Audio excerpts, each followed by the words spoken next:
All right, welcome to part 4 of our video series. And if you've ever had a prospect say no to your business, this video is going to reveal why that happens and how to avoid it. Now, the first thing that we need to understand is that every single action decision every single person on this planet makes is based on one single thing: the desire to avoid pain or acquire pleasure.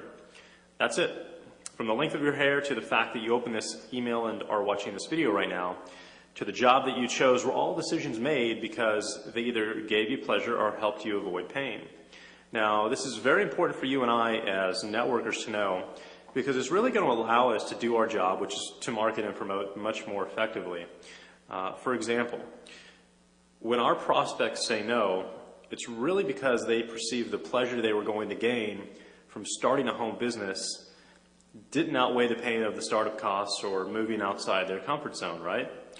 Now, you can get them over this perceived pain by really positively pumping up their emotional states. And this is what you see at home meetings or on big conference calls, right?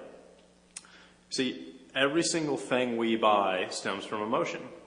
You bought the clothes that you're wearing right now because of how they made you feel.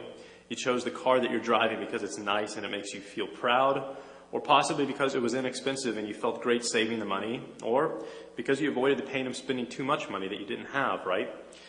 You bought into your business because it gives you a feeling of hope that you can achieve more, or possibly because it's going to eventually help you avoid the pain of going to a job that you really, really don't like. So if you want to get fewer no's and more yeses when you prospect, you really need to understand that buying into a business and a dream is based on emotion. Now, think about that. How is buying into this business going to make your prospects feel better? How is it going to help them avoid pain? Well, once you've communicated the benefits that can come from your business, you really need to help them justify their decision with logic, which is what all of us do. You really bought that new Lexus, and we're going to pretend you just bought a Lexus, right? Because of how it made you feel. But you're probably telling yourself and telling everyone else that you bought it because it's a brand new hybrid Lexus. That gets you more miles per gallon, which is much better for the environment, right? So it's funny how that works.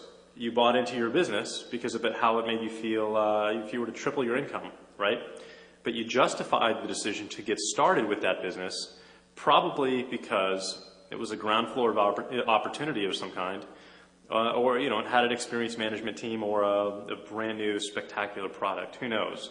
Bottom line is that you probably justified the decision you made with some kind of logical reason. Now, you need to be careful though, because getting started has to be your prospect's idea, not yours. Now, if someone gets involved and comes to a really exciting overview call or a really exciting meeting in your local town, and their emotional state just gets really pumped up by the people and the presenters, the people who are putting it on, in order to really inspire them to become a distributor right then and there on the spot, it's probably going to backfire on you once that emotional state wears off. This is called buyer's remorse. That's what happens when any talented salesperson is put in front of someone who doesn't really know what they want. Now, again, if you want a prospect to become a distributor, make sure that it's their idea, because once someone has had the time to completely digest this decision, they become extremely committed and they're in it for the long haul, which is exactly what you want in a team member. Now, the best way to allow someone to sell themselves is to continually market to them over a period of time. And everybody's different. Some people will sell themselves within a day or two, others will take weeks or months. The point that I'm trying to make, though, is that it has to be on their timetable and not yours. So get rid of all of those high-pressure sales tactics and incentives that you may or may not be using in your presentations, and you're going to start sponsoring higher quality people when you do that. Now, what we're really talking about here is just psychology. And there are actually 6 different key points regarding human nature that you really need to know in order to be the most effective marketer possible. And I'm going to share 3 of those with you right now today. I've already given you the first. And the second is that most people are lazy. Sorry to say that. They want better, faster, and cheaper, right? That's the American way these days, unfortunately. But as a marketer and as an entrepreneur who doesn't have any of those characteristics, which hopefully you and I share, anytime you can prepackage or manufacture an end result for someone, you're probably going to sell a whole lot of that product or service. Now, think about diet pills. You can eat anything you want and still lose weight just by taking our pills, right? That's the pitch we see on TV 20 times a day. Look at lead generation companies. Most people don't want to go out and learn how to market or produce their own leads. They'd rather pay a lead company to go out and do that for them. Now, I'm sure you probably get the idea from just those two examples alone, and I'm sure you can think of many more yourself. But the third characteristic, or the third trend that I want to talk about real quick, is that most people would really rather learn how to do something than actually go out and do it. The people out there like to purchase hope of a result instead of actually going out and working for that result. And I'm sure you've seen the evidence of this process many times over in your business. How many times have you sponsored a distributor who went out and got started but never really did anything? They just fell off the face of the earth, right? You never heard from them again. Most of your reps, I'm going to assume, fall in that category, 70, 80% probably. And really what happened is they fell into the emotional trap we mentioned before, and they experienced buyer's remorse. They didn't make a solid, committed decision. They gave in to their emotions, and when those emotions wore off, their desire to become entrepreneurs faded away. Well, the simple fact of the matter is that this is going to happen to 80% of your prospects and distributors. This is the 80-20 rule. You can't avoid it. Most people are lazy. They're going to purchase hope. They are under the impression that success comes from something outside of themselves.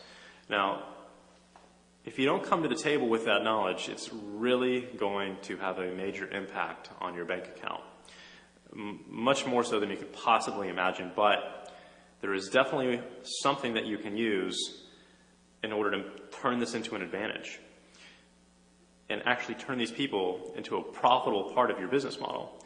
And you have to. You really don't have a choice anymore because they're going to make up the majority of all of these prospects that you're spending a ton of money on through your advertising to create, right? So now that we know a little bit more about what makes us as people work, what makes us buy, what makes us respond to an offer, let's talk about that problem. And it's a pretty big one in this industry, and it's profitability. 9 out of 10 business owners in this industry are going to end up spending more money than they ever make, which means there's a very good chance right now that you were probably one of them. That's okay. I was in the same position for over 6 years. Honestly, it's almost like a rite of passage in this industry. It's kind of like a battle scar, shared by those of us willing to seek and go out and fight for financial independence. There's always going to be a price to pay for your education. That's all there is to it. But what you're going to be glad to know is that there's a very specific reason why most networkers are not making a profit, and an equally simple solution. And I'm going to share that with you. And in fact, a friend of mine recently took a method I teach in magnetic sponsoring and used it to make an extra $145,000 per month residual income in less than 60 days. And I'm going to tell you how he did that right now.